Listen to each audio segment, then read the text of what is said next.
Antes que nada, bueno, quería agradecer a la academia y obviamente a las eminencias. Muchos de ellos fueron profesores míos y bueno, para mí es un halago y un honor estar acá.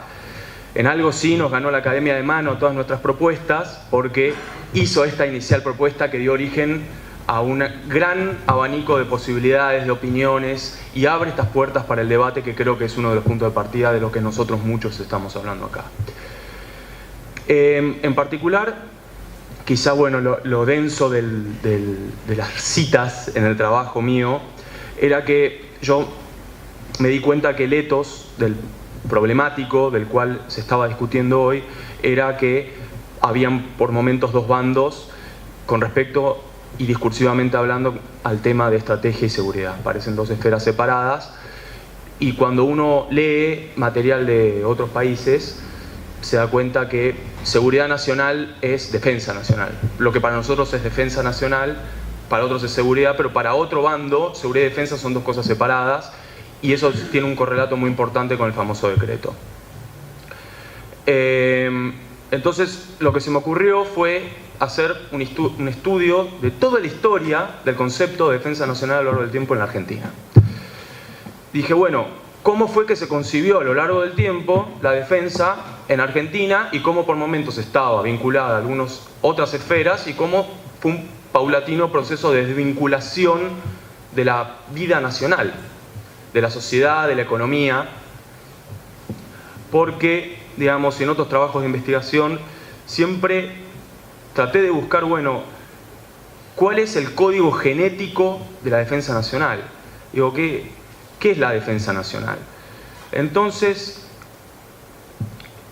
me di cuenta que los tres núcleos principales de muchas de las economías avanzadas, que incluyen a los países centrales, y muchas de las economías nuevas, las nuevas industrias, las nuevas economías, países como Taiwán, Israel, es que se paran en tres aristas, que es el modelo de desarrollo, el tipo de inserción internacional y la estrategia de defensa. Entonces, de alguna manera, siendo esas mis tres dimensiones constantemente que voy citando, e investigando a lo largo del tiempo en la Argentina, me doy cuenta que ha habido un proceso muy importante, sobre todo en lo que implica la industria nacional, el sector privado local. Ha habido una desvinculación y después también empezó a desvincularse a las mismas Fuerzas Armadas.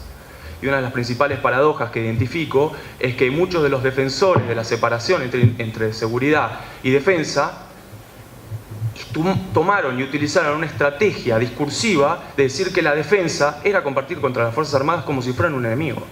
Esa es una paradoja difícil de resolver que tenía. Entonces,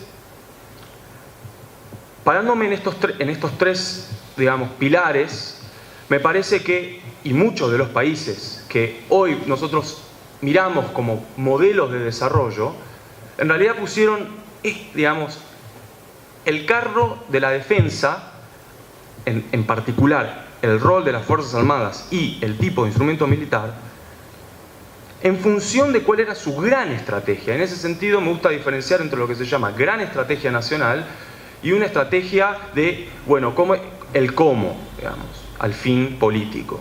Entonces, ¿cómo eran estas grandes estrategias? Bueno, una estrategia de cómo me inserto en el mundo, cómo me defiendo, porque esa inserción puede ser riesgosa, desde múltiples esferas. Acá también ha habido un severo problema de asociar a la defensa nacional exclusivamente al instrumento militar, que si uno lee otro tipo de literatura como La guerra por otros medios de Blackwell y otra tanta, digamos, gama de autores que proponen que la defensa es pensar sobre los riesgos, pero no solo el riesgo puntual de la utilización de la violencia.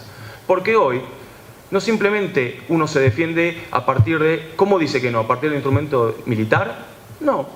Las empresas asociadas a determinados países te dicen, te saco la inversión, se acabó la discusión, vos tenés que decir que no, bueno, entonces te saco. Y el instrumento de presión es meramente económico-financiero. Ahora, pensemos un segundo, por ejemplo, el caso de Rusia. Rusia comenzó su estrategia militar moderna de la actualidad producto de un proceso anterior que se había dado, que era la baja del petróleo, del precio del petróleo. ¿Por qué ocurrió eso? Porque Estados Unidos pudo poner en funcionamiento la extracción de shale y por medio de fracking. Listo, bajaste el precio del petróleo, ahorcás a Rusia, Rusia tiene que salir a la ofensiva con un instrumento militar no suficientemente capaz para llevar un conflicto convencional, entonces llevó a cabo un conflicto híbrido. En ese caso, ¿cuál es el componente que estamos hablando? Es meramente económico, y ahí ahorcaron a Rusia. Bueno, Argentina está ahorcada.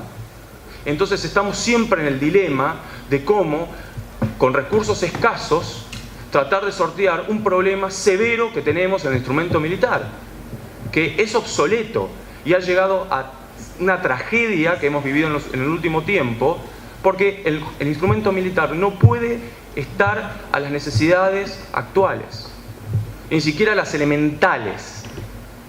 Entonces, ¿qué hicieron estos otros países y cómo han habido distintas pujas? Bueno, de ahí viene el consenso de incluir al sector privado, pensar el modelo educativo, digamos, estamos pensando en el modelo educativo sin saber qué aparato productivo tenemos, hacia dónde queremos ir, porque estamos educando a excelentes ingenieros que se van a trabajar afuera, en empresas, digamos, en universidades estatales.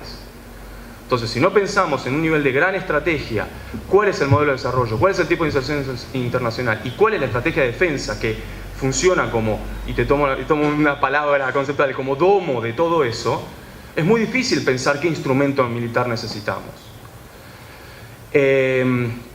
Así que bueno, ese es prácticamente, para los que ya me conocen, siempre repito lo mismo: modelo de desarrollo, inserción internacional, estrategia de defensa, pero me parece que es el código genético que ha formado muchas economías que hoy tomamos como paradigmas, como modelos a seguir, y que han habido muchas que han crecido en el último tiempo, porque ¿quién hubiera pensado que Corea del Sur de la década del 60 creció como creció? Y bueno, porque pensó en estos términos.